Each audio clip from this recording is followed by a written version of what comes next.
Latitude, électro R&B, c'est priorité au local, en Haute-Marne et dans le sud de la Marne. Latitude, plus proche de vous, à Saint-Dizier et Vitry-le-François, sur 107.9, mais aussi partout, en digital, sur l'appli Latitude et les enceintes connectées.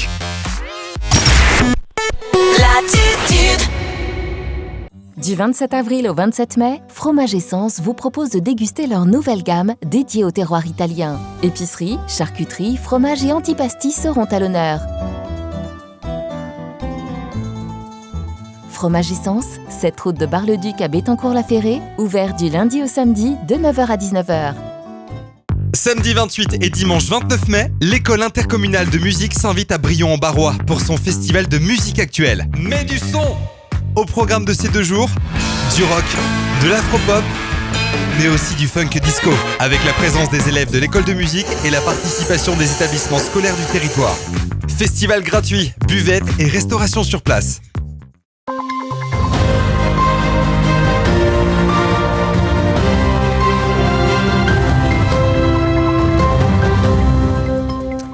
Bonsoir à tous, bienvenue dans votre 15 minutes info de ce lundi 23 mai 2022. Tout de suite, le sommaire de l'actualité. Anne Cornet, préfète de la Haute-Marne, s'est rendue ce samedi au jardin de Montmoulin, situé à Tenancé-Joinville, dans le cadre de la fête de la nature. Depuis septembre dernier, le club de handball de Chevillon se propose une nouvelle activité sportive, le Handfit, une animation sportive insolite mais reconnue. Depuis ce samedi 22 mai, la rando du taco permet aux plus sportifs de marcher de Revigny-sur-Ornain à Héronville sur d'anciens chemins ferroviaires. Et voilà pour les titres. À l'occasion de la Semaine de la Nature, la préfète de Haute-Marne, Anne Cornet, a visité ce samedi un lieu enchanteur, un véritable patrimoine haut-marnais situé à Tonance-les-Joinville. Les jardins de Montmoulin abritent un paradis naturel. Installé au bord d'un ancien moulin, ce jardin détient une collection nationale de pivoines herbacées. Et ça tombe bien puisqu'il s'agit de la fleur préférée de la préfète. Un reportage d'Alison Godefroy. Ils sont enchanteurs, poétiques et charmants. Accompagnés par le doux ruissellement de l'eau, les jardins de Montmoulin sont un réel patrimoine d'environ 5000 variétés d'arbres, arbustes de collection, plantes vivaces, puis de fleurs. Voilà, c'est là d'où on est parti. On avait commencé le bassin, le gros noyer qui se trouve là, et donc il n'y avait absolument rien. On est parti vraiment d'une page blanche. Parti de rien et au pied d'un ancien moulin, l'association Les Jardins de Montmoulin invite à la découverte et au voyage. Alors les jardins de Montmoulin, c'est tout simplement des jardins dans un jardin.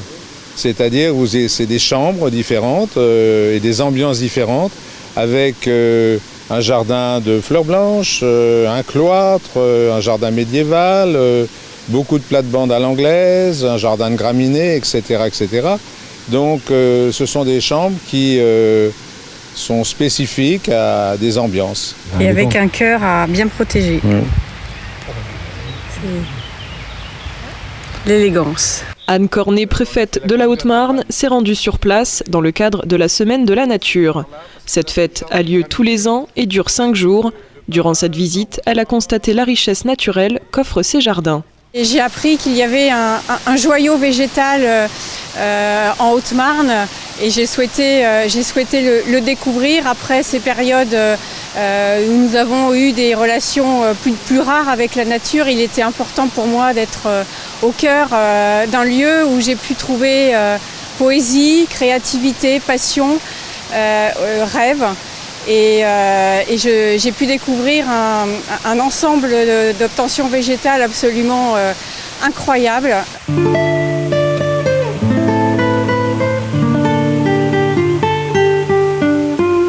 Cette majestueuse création mêle plusieurs ensembles floraux de grande qualité, aux senteurs et aux couleurs exceptionnelles. Autre particularité de ces jardins d'environ 6000 m², la pivoine. Celle-ci se décline soit en vivace herbacée, soit en arbuste ou sous arbrisseau. Son feuillage est toujours caduc et peut mettre 2 à 5 ans avant de fleurir. C'est la pivoine parce qu'elle est subtilement belle, ni clinquante mais toujours raffinée et avec des couleurs pastel qui ont toutes les gammes des sentiments. Donc je trouve que c'est une fleur magnifique. Je suis absolument ébahie par ce que j'ai trouvé ici. Entretenue avec passion, la plante phare du jardin est donc la pivoine, avec au total 900 variétés différentes. En France, il existe 6 collections classées au Conservatoire national, 3 sont au jardin de Montmoulin. 2 hectares de plantation transportent les visiteurs du jeudi au dimanche et les jours fériés.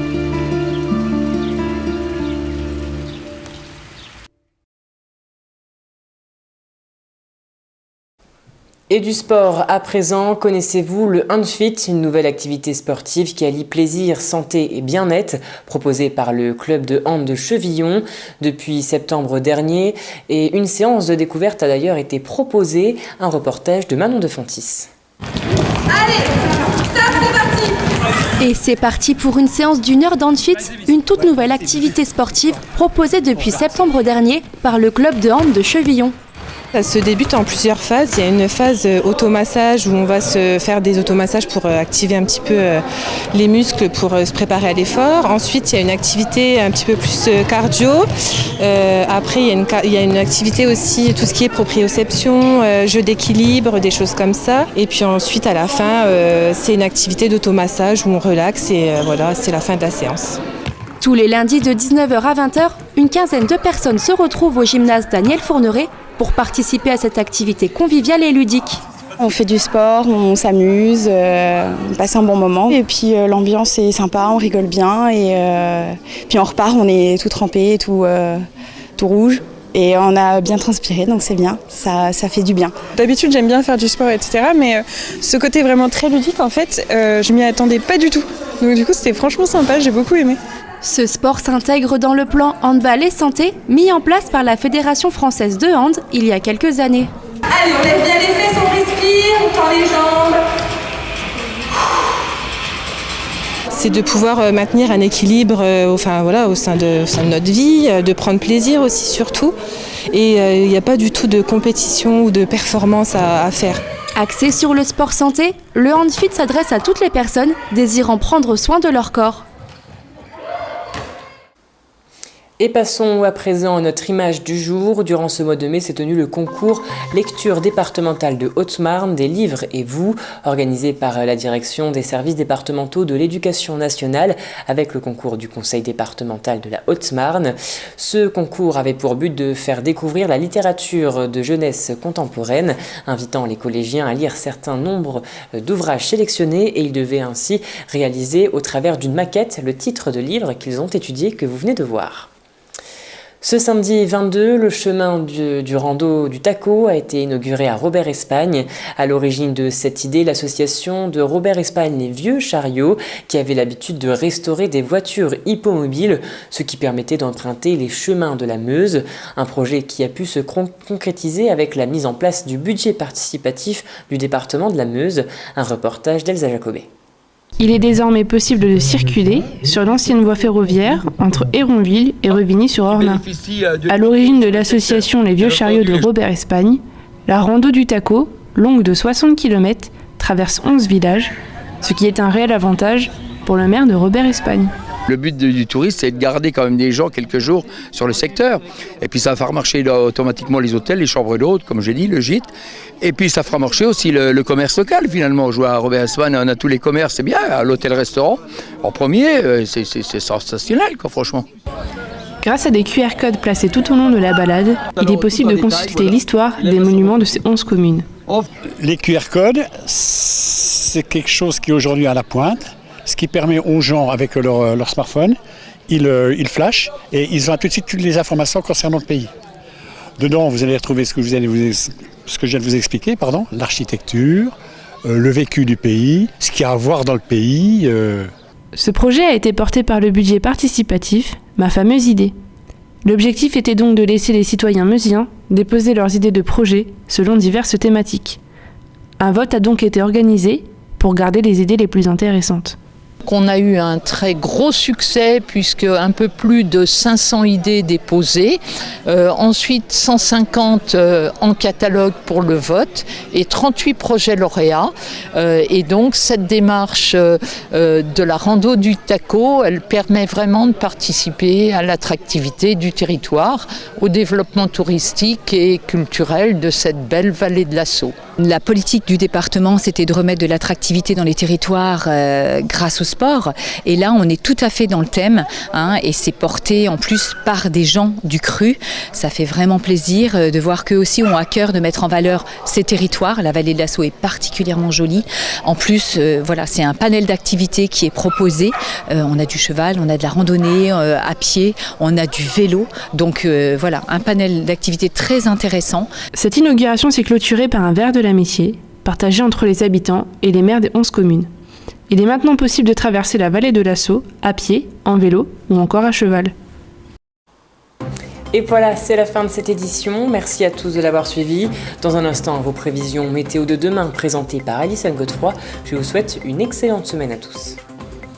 Toute l'actualité qui vous concerne, à voir et à revoir dès maintenant sur puissancetélévision.fr et sur notre application mobile.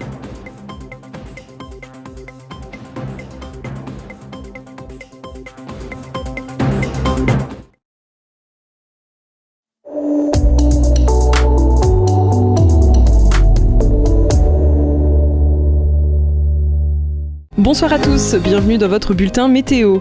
Pour demain, le temps restera instable avec des averses au sud-ouest et au nord-ouest, notamment à Toulouse, à Rennes, au Havre et à Lille. À l'est, le temps sera plus calme. Côté température, comptez 8 degrés de minimale. Pour les maximales, comptez 24 degrés. On passe tout de suite à la carte locale. Du côté de nos villes, le ciel sera couvert à Saint-Dizier, à Chaumont et à Commercy.